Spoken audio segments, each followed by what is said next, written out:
What if the person everyone laughed at turned out to be the one person the world needed to respect?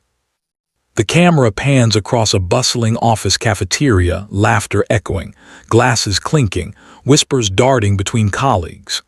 In the corner, a man in worn-out shoes quietly mops the floor, his back slightly hunched, eyes focused. He doesn't notice the group of interns watching him, smirking, whispering, plotting. The narrator's voice lowers. Sometimes, it takes just one cruel joke to reveal who people really are, and who truly matters. Cut to a boardroom filled with silence, the CEO standing still, eyes locked on someone unseen. Then fade to black. Let me tell you how one joke changed everything. Daniel Reyes had worked at Riverside Corporation for 12 years. Every morning at 5 a.m., before the first executive car pulled into the parking lot, he arrived gray uniform, mop in one hand, a faded lunchbox in the other. He wasn't invisible because he wanted to be. People just made him that way. He smiled through quiet hallways, wiped down coffee stains from desks, and emptied trash bins with a quiet dignity most people never noticed. But that Friday, the one that would change everything, a group of interns decided to have some fun. "Hey guys, you know that new analyst, Mia," said Tyler, the self-proclaimed leader of the intern pack. "She said she's never been on a blind date before. Let's fix that." The others snickered. "With who?" Tyler grinned, nodding toward Daniel, who was cleaning the glass door nearby.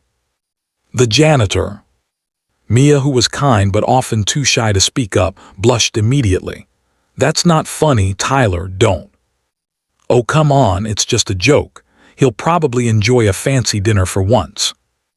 They made a fake dating profile using Daniel's photo, one they'd secretly snapped while he was cleaning, and matched it to Mia's profile.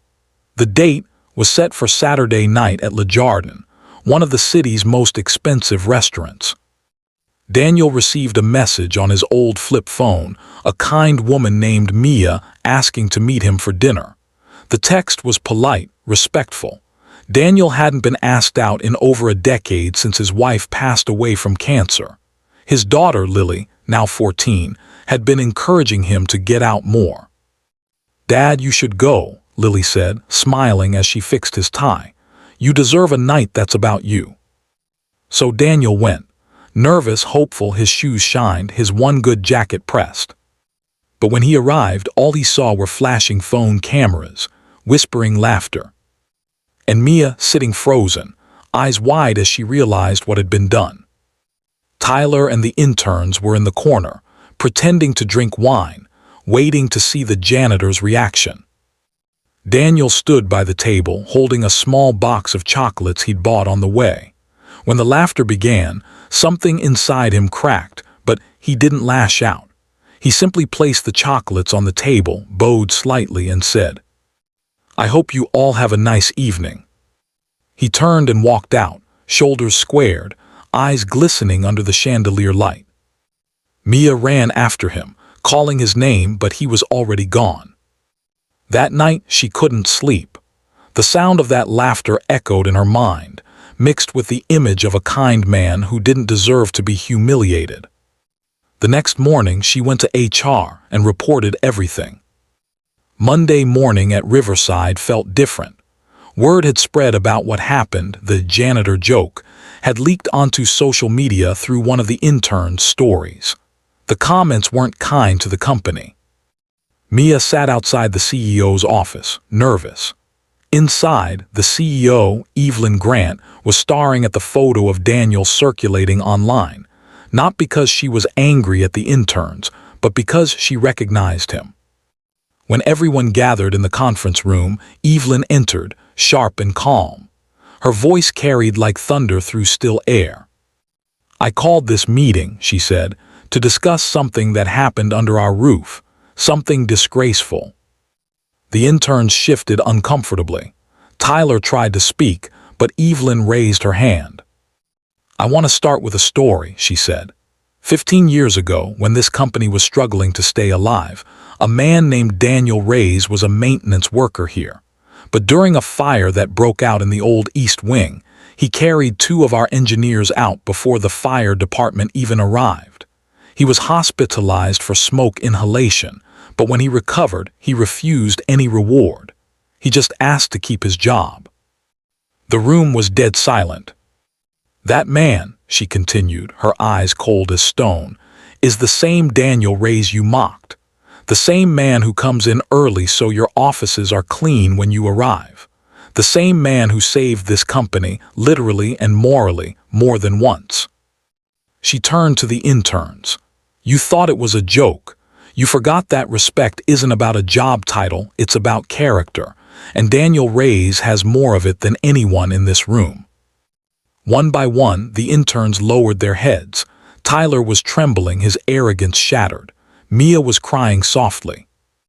Evelyn took a deep breath.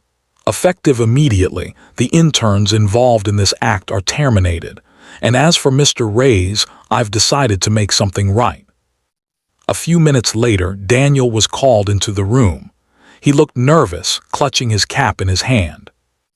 "Mr. Reyes," Evelyn said, standing, "I owe you more than an apology. I owe you gratitude. You've served this company with humility and heart. From today, I'd like to offer you a full-time role as head of facilities operations, with benefits, a team, and the respect you've always earned." Daniel froze, eyes wide. "Ma'am, I don't know what to say." "Just say yes," Evelyn smiled softly. Tears welled up in his eyes. "Then, yes, thank you." The room erupted in applause. Even Mia stood up, clapping through her tears. Later, she approached Daniel privately, apologizing sincerely. He forgave her instantly. "I know you didn't mean to hurt me," he said gently. "Just promise me something, never stay silent when someone's being treated unfairly." Mia nodded, "I won't." That afternoon, Daniel went home to his daughter, his new ID badge gleaming. Lily jumped into his arms, laughing. "I told you, Dad, good things happen to good people." He smiled, holding her close. "Sometimes they do, sweetheart. Sometimes they really do. Kindness costs nothing, but cruelty can cost everything. Never underestimate the quiet souls in the background, because one day they might be the reason your world keeps standing." Fade out to soft music. Daniel walking down a bright hallway, not as the janitor anymore, but as a man finally seen for who he truly was.